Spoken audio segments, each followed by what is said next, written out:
MP Mithun రెడ్డిని కేవలం పెద్దిరెడ్డి రామచంద్రారెడ్డి చంద్రబాబు నాయుడును ఆయన కాలేజ్ టైంలో ఈయన ఇద్దరు కాలేజీలలో స్టూడెంట్ గా ఉన్నప్పుడు ఇద్దరు కలిసి చదువుకున్నారని, ఆ కలిసి చదువుకున్నప్పుడు పెద్దిరెడ్డి రామచంద్రారెడ్డి చంద్రబాబు నాయుడు చెప్పుతో కొట్టినాడు అని చెప్పి అంతే.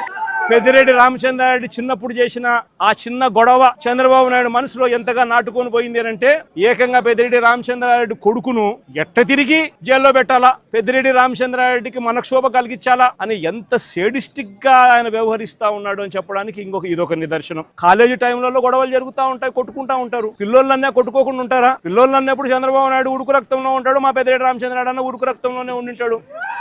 తపానాలు పీకింటాడు, ఏం తప్పేముంది? ఆ టైంలో జరిగింటాయి. ఆ జరిగిందని గుర్తుపెట్టుకుని సేడిజంగా ఇన్ని సంవత్సరాల తర్వాత కూడా ఆయన కొడుకును కూడా జైల్లో పెట్టించాలని చెప్పి ఇంతగా తాపత్రయపడతా ఉన్నాడంటే చంద్రబాబు నాయుడు ఈ మనిషిలోని రాక్షసత్వం ఎంతగా ఉంది అని చెప్పడానికి ఇదొక నిదర్శనం.